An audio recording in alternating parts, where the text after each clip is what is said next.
Mon fils et moi, nous sommes rendus de très bonnes heures sous la tente auprès de l'empereur qui a travaillé divers chapitres de la campagne d'Italie jusqu'à 2 heures.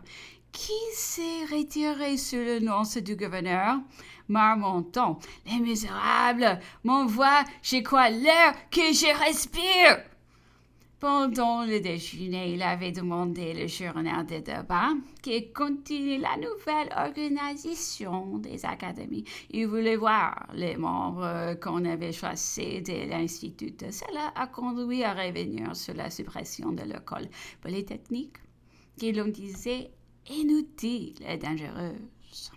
Le journal anglais que nous avions reçu ne jugeait pas ainsi.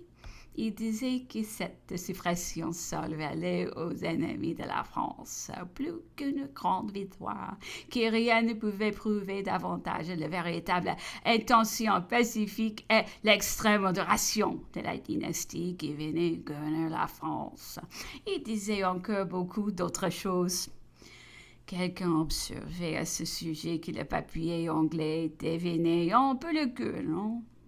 On s'émerveillant jusqu'à la grossièreté, à l'indécence. Lord Old Lady Harlan avait par une galanterie toute particulière adressé à Longwood par l'usage de l'empereur une machine d'invention nouvelle, propre à créer de la glace.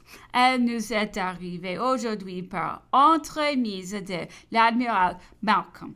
L'empereur, en résortant vers les 4 heures, on a voulu voir l'expérience. L'admiral s'y trouvait, elle a été des plus imparfaites.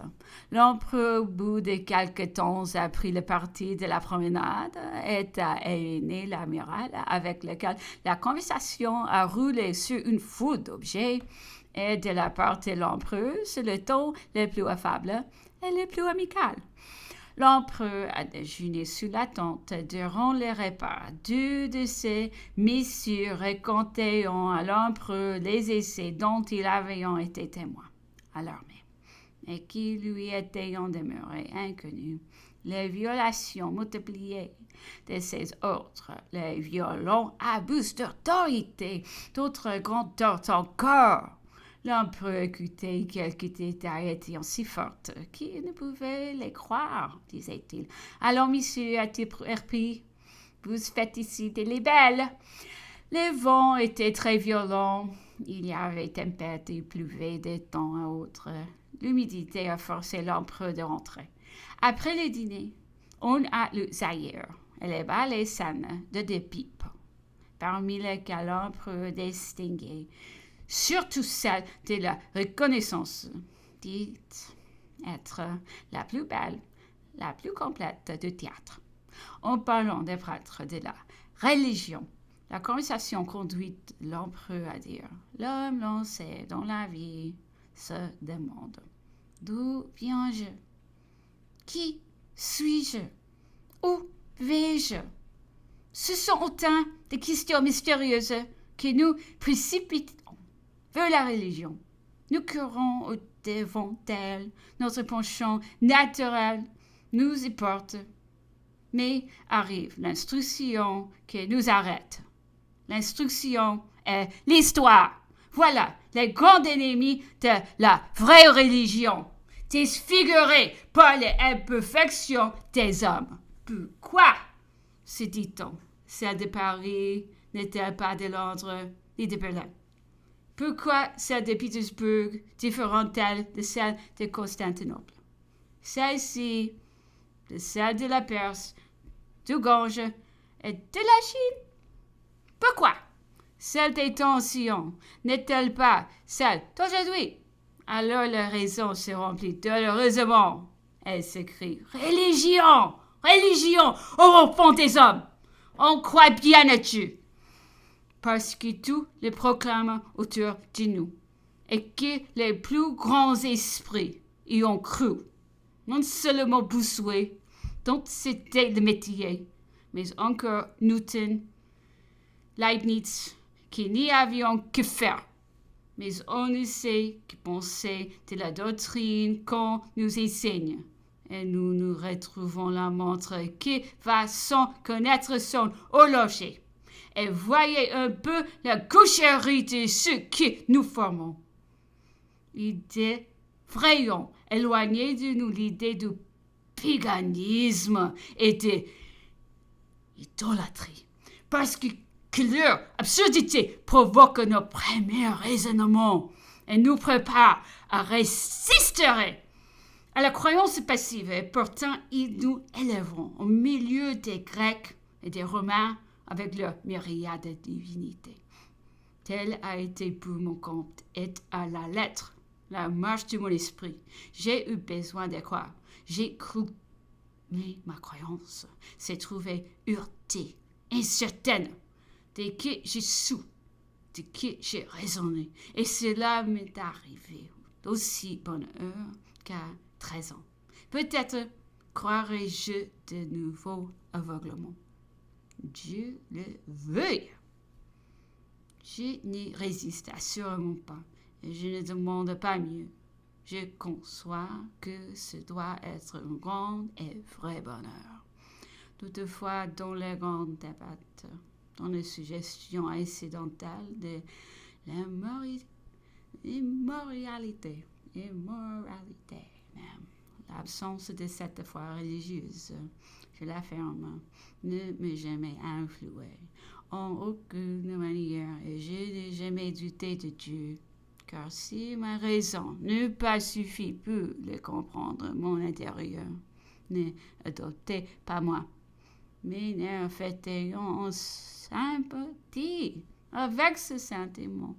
Lorsque j'ai saisi le timon des affaires, j'avais déjà des idées arrêtées sur tous les grands éléments qui cohésionnent la société.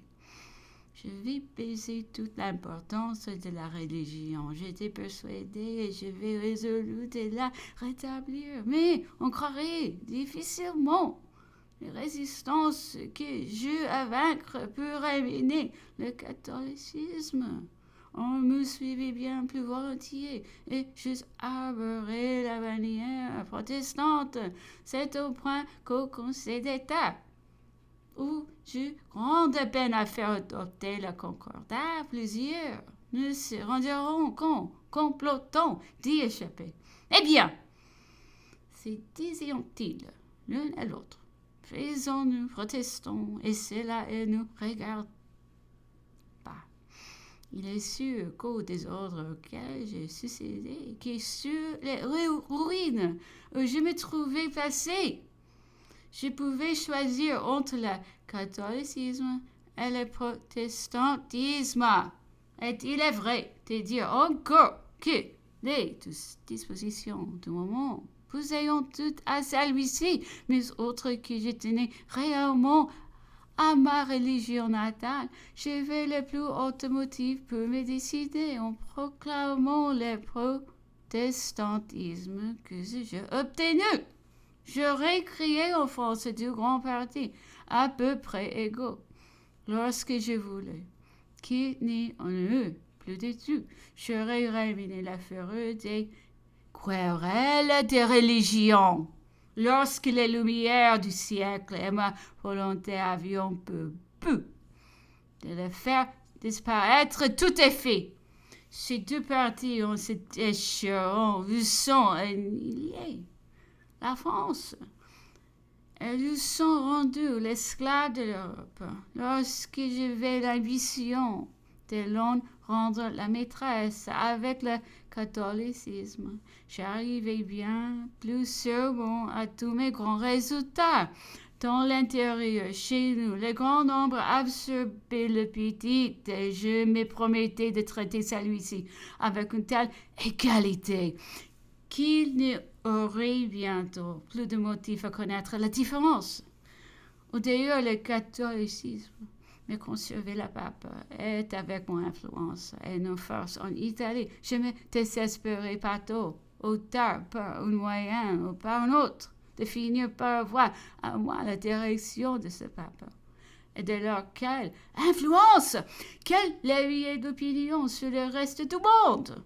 est-il à terminer, disons, François Ier était placé véritablement pour adopter le protestantisme à sa naissance et sans déclarer le chef en Europe. Charles Quint, son rival, prit vivement le parti de Rome, ce qu'il croyait voilà pour lui moyen de plus d'obtenir l'asservissement de l'Europe. Cela seul ne suffisait. Il pas pu indiquer à François Ier la nécessité de se charger de son indépendance. Mais il ne savait plus couvrir après les loin.